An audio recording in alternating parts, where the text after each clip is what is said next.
Oi! Hoje nós vamos falar sobre confiança e respeito num relacionamento conjugal. Mas antes eu gostaria de esclarecer que eu trabalho com a abordagem da terapia familiar sistêmica. Então é deste lugar que eu olho para as relações quando eu estou aqui trazendo alguns temas nos vídeos do canal. Eu acho também importante enfatizar que é claro que eu não tenho a pretensão de esgotar um tema.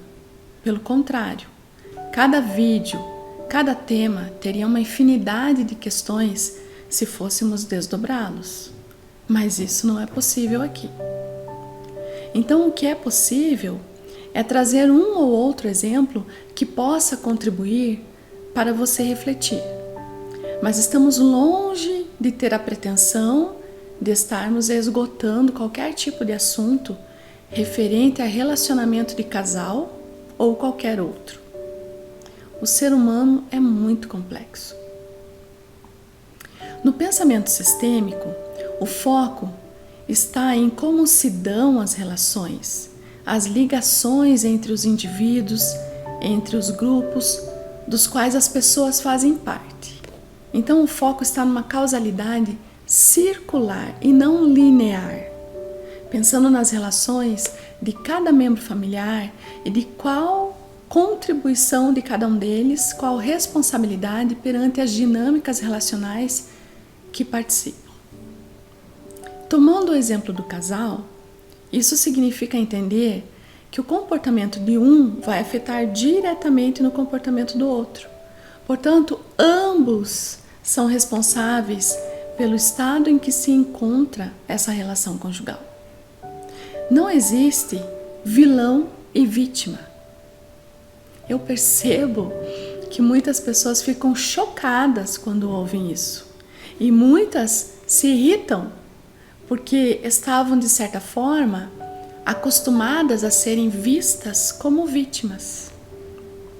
De novo, eu estou falando das relações, estou me referindo a este contexto, então não tome aqui alguma informação, tire do contexto e generalize, ok? Quando a pessoa que se sente vítima numa relação, se sente manipulada, enganada, identificar em quais situações ela permite que isso ocorra, e não é simples identificar, não para quem está emocionalmente envolvida neste emaranhado. Por isso, a psicoterapia é importante. Mas à medida que a pessoa vai se dando conta de como ela coopera, como ela contribui para retroalimentar esse processo, ela consegue ir saindo disto. Isto está diretamente ligado ao seu fortalecimento, à sua capacidade de individuação, de identificar o que é dela e o que é do outro. Agora então vamos falar sobre confiança e respeito entre o casal. A confiança é algo que se constrói em um relacionamento. À medida que o casal vai se conhecendo, vão se permitindo ser mais transparentes um com o outro, o nível de confiança entre eles vai crescendo automaticamente. E quando me refiro à transparência, eu me refiro principalmente às palavras ditas, não subentendidas. Então, em um relacionamento, à medida que os dois vão se conhecendo melhor, vão sentindo mais confiança entre eles, é como pisar em um terreno desconhecido. Você coloca um pé, pisa, sente que está firme, aí você coloca o outro. É mais ou menos assim. E assim o nível de lealdade entre o casal vai crescendo. Essa confiança se traduz em você saber que haja o que houver, aquela pessoa estará ali, ao seu lado. Que você pode contar com essa pessoa. Essa confiança significa que essa pessoa não esconde nada de você e que não tem motivos para esconder. É a crença de que existe uma parceria, de que ambos estão no mesmo barco e que têm os mesmos objetivos. Se não há motivo para você esconder algo, por que você esconderia? Agora, há pessoas que falam: eu não te contei porque pensei que você não fosse gostar. Então pensa, é uma pretensão, a de um suposto saber tudo sobre o outro. Acha que já conhece tanto o outro que já sabe até quais são os pensamentos da outra pessoa ou quais serão os pensamentos da outra pessoa. Se ela vai gostar, se não vai gostar. E mesmo que a pessoa, por alguma razão, realmente não goste da informação que você iria passar, não é mais saudável conversarem sobre isso e esclarecer as divergências do que dar início a um processo de omissões e mentiras? A partir do momento que começa a ter espaço para mentiras, o relacionamento fica adoecido. Da mesma forma que se a escolha de um faz com que o outro sempre brigue e essa escolha se torne motivo de discussões permanentes, é hora de conversarem a respeito e tomarem uma decisão acerca disso. Porque o motivo tanto pode ser um desejo de domínio de uma dessas pessoas sobre a outra, ou pode ser até um motivo justo, um fator de proteção. Mas enquanto não acontece um diálogo adulto, onde um fala e o outro considera o que ouviu, depois apresenta o seu ponto de vista, ambos vão ficar brigando, gritando e às vezes até se ofendendo e se magoando, sem chegar a solução alguma. Então, dessa forma, a confiança e o respeito vão sendo minados no relacionamento. Você já parou para pensar que existem várias formas de traição? Um relacionamento sério e acordado entre duas pessoas, e eu digo acordado para me referir àquilo que foi verbalizado entre duas pessoas, aquilo que foi contratado entre eles, não importa se perante um juiz ou não. Estou valorizando aqui a palavra dita por ambos.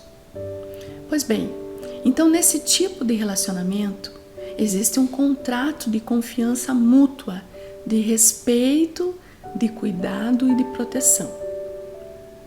Portanto, qualquer coisa que viole este contrato se torna traição. Qualquer coisa, isso mesmo, você ouviu bem. Qualquer coisa significa qualquer coisa que você faça escondido do seu cônjuge. Por exemplo, pagar contas escondidas de alguém da sua família, não participar com seu cônjuge de decisões relevantes, falas do tipo: o dinheiro é meu, eu faço o que eu quero. Tudo isso também é traição. Há casos em que a mulher não está trabalhando e ouve algo mais ou menos assim do seu cônjuge: eu trabalho, eu pago as contas, portanto eu decido. Ou situações onde a mulher não desgruda da mãe ou de uma amiga e tudo que vai fazer pergunta primeiro para a mãe ou para a amiga e depois ela só comunica ao marido. Ou situações onde o homem toma as decisões sozinho e depois só comunica à esposa. Por exemplo, vende o carro, compra um produto caro, ou então a esposa que gasta no cartão de crédito escondido do marido, faz empréstimos em financeiras escondido do marido. Gente, que tipo de relacionamento é este? Estão casados ou estão brincando de esconde-esconde? Agora tem o celular com senha, onde um não pode ver nada do outro. Escuta, você tem algo a esconder da pessoa com quem você escolheu para construir projetos juntos? Se existe uma parceria, se ambos estão no mesmo barco, e tem os mesmos objetivos, por que razão precisa esconder algo? E eu não estou falando de mesmos objetivos no sentido fusionado. É claro que o casal saudável, cada um tem suas metas, seus sonhos, mas existe uma colaboração entre eles. Um não se sente menos do que o outro, não há competição, há colaboração. Há respeito pelas escolhas do outro.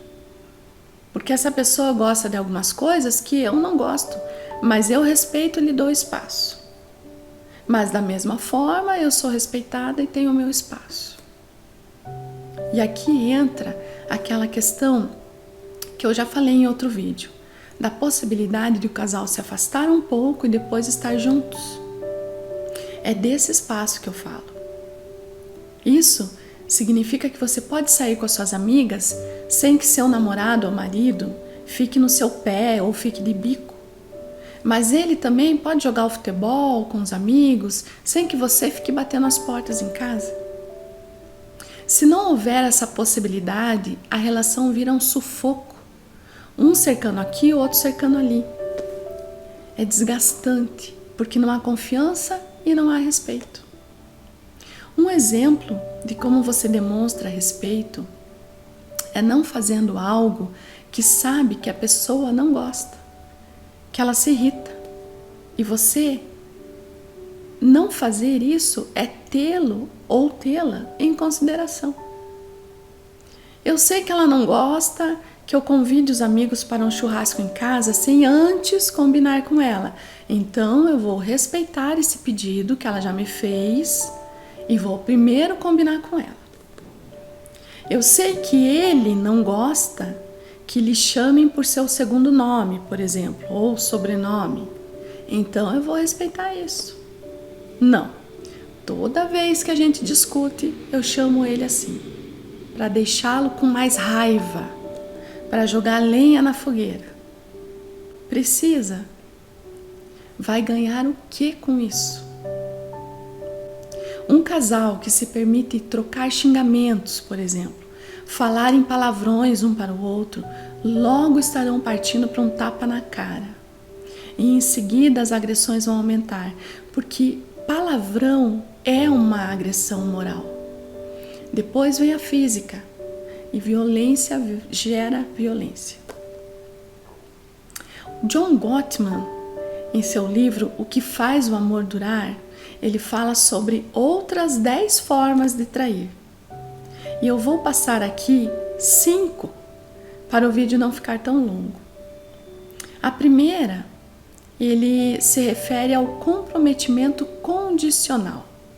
Isso significa que o parceiro se afasta do outro por qualquer motivo, desde um resfriado até uma situação mais estressante da vida. A pessoa se afasta, diminuindo assim a intimidade e o apoio que oferece ao outro. São pessoas que não estão dispostas a se comprometerem realmente com o outro, que vivem flertando, dando sinais de que estão disponíveis, apesar de não irem até o fim. A segunda forma, ele fala de um affair sem sexo. São amizades platônicas que se desenvolvem em uma convivência quase que diária, seja no trabalho, na academia, num restaurante. As pessoas estreitam a amizade e a intimidade.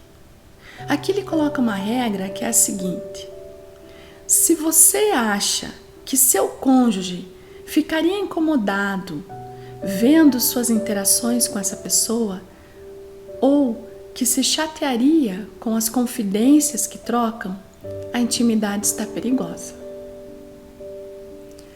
O terceiro ponto é mentir.